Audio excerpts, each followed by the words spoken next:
ওদালগুৰি খৈৰাবাৰীত নিখিল বৰ্মন কছাৰী ছাত্ৰ সন্থাৰ কেন্দ্ৰীয় সমিতিৰ দুগৰাকী বিষয়ববীয়াৰ বিদায়ী সম্বৰ্ধনা সভা অনুষ্ঠিত হৈছে। গোপাল বৰ্মন আৰু শংকৰ বৰ্মন উপসভাপতি, নিখিল বৰ্মন কছাৰী ছাত্ৰ সন্থা প্ৰায় 15 বছৰ সংগঠনৰ লগত জড়িত হৈ আছিল।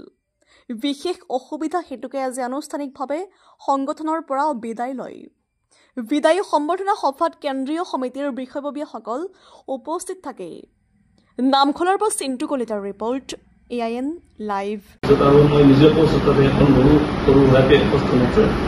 জাতীয়কে এতিয়া মই কোনো পাৰ্চনেলি কামটো ইউজ কৰোঁ, জাতিৰ যিকোনো কামত মই ওলাই যাওঁ আৰু ভৱিষ্যতলৈ যদি কেন্দ্ৰীয় সমিতি বা যিকোনো আমাৰ জাতীয় সমিতি যদি নিমন্ত্ৰণ জনায়, যেনেকুৱা হ'লেও পৰিস্থিতি ভাল মই যাম, আগবাঢ়ি যাম। জাতিৰ হকে যিকোনো কাম কৰিবলৈ মই প্ৰস্তুত আছোঁ আৰু ভৱিষ্যতলৈ থাকিম। এইখিনি কথা মই এই অফিচৰ পৰাই আপোনালোকক জনাই দিছোঁ আৰু জাতিৰ যিমান পাৰোঁ সহায় সহযোগিতা কৰি যাম। এতিয়া সংগঠনত নাথাকিলেও মোৰ অন্তৰটো থাকিব সদায়। যেতিয়াই মোক বিচাৰে বিশেষ অসুবিধা বা কিছুমান অসুবিধা থাকে, সেই অসুবিধা যদি নাথাকে নিশ্চয় মই আহি উপস্থিত থাকিম। আৰু কেনেকুৱা কি পৰিস্থিতি জাতিৰ হকে জাতিটো কেনেকুৱা আগবাঢ়ি লৈ যাব লাগে, কিবা লাগে যদি বেলেগ পৰিস্থিতিতো যদি যাব লাগে সেইটোতো মই আছোঁ।